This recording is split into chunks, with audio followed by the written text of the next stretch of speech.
जैसा और कल हसन नवाज शरीफ साहब भी आपने देखा कि वो भी GIT के सामने पेश हुए और वहाँ 7 घंटे तक वो कल GIT में रहे मौजूद अंदर। कल जुमा था और वो सारा उन्होंने जुमे का वक्त भी अंदर ही गुजारा और 7 घंटे उनसे जो भी सवालात किए गए उन्होंने उसके तमाम जवाबात दिए। कुछ लोग जो मैं कहता हूं कि कुछ हैं वो साफ सामने नज़र आते हैं, कुछ छुपे हुए लोग हैं, कुछ हाजिर हैं कुछ गायब हैं। मैं उन लोगों की बात कर रहा हूं। वो कहते हैं ये अदालतों का बड़ी बात, आज उनको दर्द उठा हुआ है अदालतों के एहतराम का। तो मैं आज एक और बात करने से पहले ज़रा ये तारीख़ में भी जाना चाहता हूं और बताना चाहता हूं कि किन लोगों ने अदालतों का एहतराम किया और किन लोगों ने नहीं किया, और क्या लोग थे जो अदालतों को अपने दौर में क्या कहा करते थे। मुस्लिम लीग नून वो वाहिद जमात है जिसने 2009 और मैं कारकुन के तौर पर उस लॉन्ग मार्च का हिस्सा था कि नवाज शरीफ साहब ने लॉन्ग मार्च निकाला और उसका 1 पॉइंट एजेंडा था rule of law and restoration of judiciary. आपको याद होगा कि ये वो दौर था जब हुकूमत पंजाब उसको डिसमिस कर दिया गया था जरदारी साहब की हुकूमत ने और गवर्नर राज लगा दिया गया था।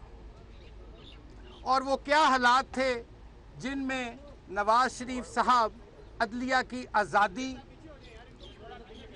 और जो जजों की उस दौर में तजलील की गई उसके खिलाफ एहतजाज के तौर पर निकले। और फिर चश्मे फलक ने देखा कि किस तरह लाखों लोगों का एक समुंदर था जो उस दिन नवाज शरीफ के साथ लॉन्ग मार्च को लाहौर से लेकर चल रहा था। जब हम गुजरांवाला पहुंचे तो मुझे याद है कि उस वक्त की हुकूमत ने, अल्लाह की शान है, ये वो हुकूमत थी जो अपने ज़माने में, आप ज़रा आर्काइव्स निकालें, रिकॉर्ड निकालें, जो आज हमें बातें करते हैं, ये वही लोग हैं जिन्होंने अदालतों को, आला अदालतों को कैंगरू कोर्ट्स कहा हुआ है। खैर, तो जब हम गुजरांवाला पहुंचे तो वहाँ मालूम हुआ कि जी इस तरह अदालतें जो हैं उनको बहाल किया जा रहा है और जजेस को बहाल किया जा रहा है। और वहीं से नवाज शरीफ साहब ने कहा कि अब चूंकि जिस मकसद के लिए हम आए थे वो मकसद पूरा हो गया तो हमें वापस जाना है। हालांकि पंजाब हुकूमत हमारी डिसमिस कर दी गई हुई थी गैर कानूनी नाजायज तरीके से। अगर हम चाहते उस वक्त वो लाखों खा का समुंदर, इंसानों का सरों का समुंदर लेकर हम इस्लामाबाद आ सकते थे, लेकिन चूंकि नवाज शरीफ ने कभी इक़्तिदार की सियासत नहीं की, नवाज शरीफ ने हमेशा इक़्तिदार की सियासत की है और हम उसी इक़्तिदार की सियासत के असूलों पर अमल करते हुए जजों की बहाली का ऐलान होते ही वापस पुरअमन तौर पर लाहौर चले गए। आज वो लोग जो बड़ी बड़ी बातें करते हैं, मैं उनसे पूछता हूं कि आप लोगों का क्या किरदार था। आप लोग तो अपने ज़माने में, दौर में इन अदालतों को मानते नहीं थे। आप कहते थे कैंगरू कोर्ट्स हैं, ये रिकॉर्ड की बात है। तो गुजारिश ये है कि वो दामन को ज़रा देख, ज़रा बंदे कबा देख। दूसरे पर बात करने से पहले अपने गिरेबानों में झांको। आपसे तो मोहतरमा के कातिल नहीं पकड़े गए अभी तक, बावजूद इसके कि आप जानते हैं कौन है। इसलिए मैं कहता हूं ऐसी बातें मत कीजिए। मुस्लिम लीग नून की हुकूमत अवाम की मुंतखब हुकूमत है। करोड़ों लोगों ने नवाज शरीफ साहब को वोट दिया है इस मुल्क की खिदमत।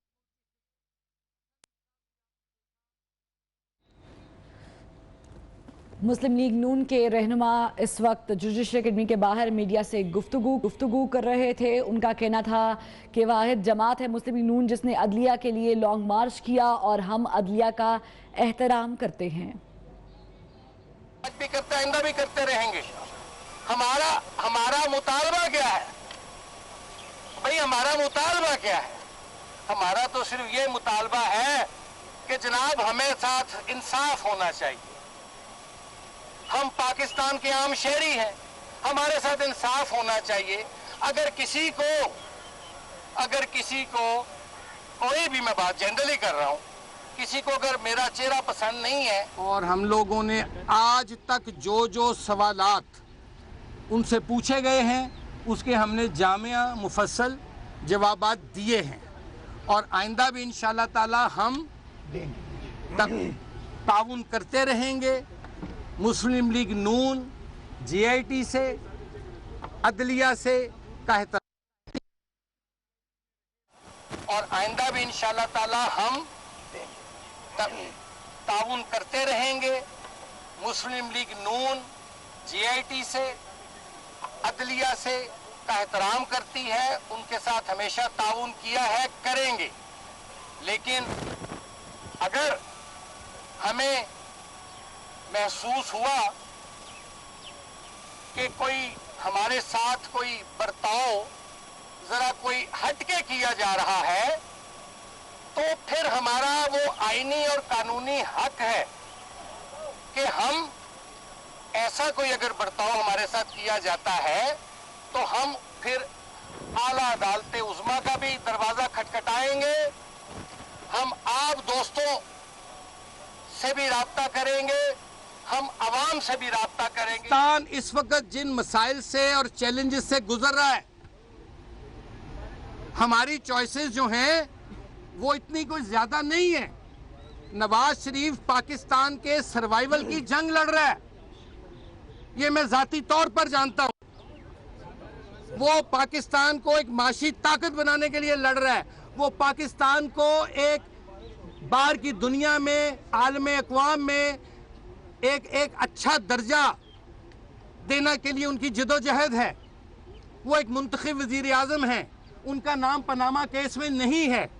पाकिस्तान के हालात देखते हुए उन लोगों से जो गैर ज़रूरी तनकीद करते हैं और बराए तनकीद करते हैं, उनसे मेरी गुजारिश है कि आप तहम्मुल रखें। चंद दिनों की बात है, दूध का दूध, पानी का पानी सामने आ जाएगा। यार एक मिनट, सिर्फ एक मिनट खत्म कर लेंगे। तो इसलिए हम हर तरह का ताउन करेंगे और पहले भी किया है। आप बात करें। एक मिनट यार, उसके बाद कठे सवाल ले लें और सब थोड़ा। बिस्मिल्लाहिर्रहमानिर्रहीम। मुझे एहसास है कि आप सब दोस्त बड़ी देर से गर्मी में मौजूद है, मैं ज़्यादा आपका वक्त नहीं लूँगा। गुजारिश ये जी कि पाकिस्तान मुस्लिम लीग नून की हुकूमत ने और प्राइम मिनिस्टर मियां मोहम्मद नवाज शरीफ ने हमेशा रूल ऑफ लॉ की न सिर्फ बात की है बल्कि अमली तौर पर यह साबित किया है कि हम कानून की हुक्मरानी पर मुकम्मल यकीन रखते हैं। जैसा कि अभी डॉक्टर आसिफ किरमानी साहब ने बताया कि पाकिस्तान में कोई माई का लाल ऐसा नहीं जिसने अदलिया के तकद्दस के लिए, अदलिया की तकरीम के लिए, अदलिया की बहाली के लिए इतनी कुर्बानियाँ दी हो, इतनी जदोजहद की हो। कोई लंबी तारीख़ की बात नहीं कर रहा। यहाँ बूरबन एकॉर्ड हमारा साइन हुआ था जरदारी साहब के साथ, जिसके तहत हम मरकज़ी हुकूमत में उनके साथ एक कोalition गवर्नमेंट हमने बनाई थी। और उस बूरबन एकॉर्ड का, जैसे मरी एकॉर्ड भी कहते हैं, पहला नुक्ता ये था कि आने के बाद सबसे पहला काम अदलिया की बहाली का होगा, ऑनरेबल जजेस को बहाल किया जाएगा।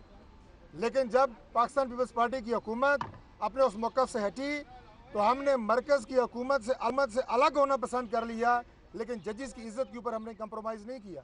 ये हमारी हिस्ट्री है। आज जो लोग हमें कंट्रोवर्शियल बनाने की कोशिश कर रहे हैं, इमरान खान साहब की जमात बड़ी आगे बढ़ के बातें कर रही है। पुलिस के 2 सिपाही जो लॉन्ग मार्च अदलिया की बहाली के लिए किया गया, पुलिस के 2 सिपाही इमरान खान साहब के घर गए लाहौर और उन्हें घर से बाहर नहीं निकलने दिया। ये इन लोगों की हिस्ट्री है जो आज हमें कह रहे हैं कि आप अदलिया के साथ, हमें वो समझते हैं कि शायद हम उसका तकद्दस नहीं करते। यहाँ पे चौथी दफ़ा हुसैन नवाज़ की पेशी, हसन नवाज़ जो स्पेशली बैरून मुल्क से तशरीफ़ लाए उनकी पेशी, इस बात की गमबाजी करती है कि हम अदलिया का एहतराम करते हैं, अदलिया के हुक्म के नतीजे में जो GIT बनी है उसका एहतराम करते हैं। और आखिरी बात, जो लोग हमें कंट्रोवर्शियल इस बात से बनाना चाहते हैं कि हमने 2 मेंबरान पे एतराज़ क्यों किया, तो ये तो माजी की अगर आप तारीख उठा के देखें तो लोगों ने तो सुप्रीम कोर्ट, हाई कोर्ट के ऑनरेबल जो जजेस हैं उनके जो बेंच हैं उन पे एतराज़ात उठाए हैं और वो जजेस उन बेंचों से अलहदा हो गए। बाज़ औक़ात जजेस आज खुद बेंचेस से अलहदा हो गए कि हम फ़लाँ वजूहात की बुनियाद पे इस बेंच का हिस्सा नहीं बनना चाहते। तो हम आपके सामने ये रिकॉर्ड की चंद बातें रख के ये कहना चाहते हैं कि हम बिल्कुल अदलिया का एहतराम करते हैं, उनकी अहकामात की पासदारी करते हैं, लेकिन आखिरी बात ये है कि हमारे पास हम अदलिया का भी एहतराम करते हैं, मीडिया का भी एहतराम करते हैं, हम अपोजिशन का भी एहतराम करते हैं, लेकिन जो प्राइम मिनिस्टर का मनसब है उसका भी एहतराम होना चाहिए।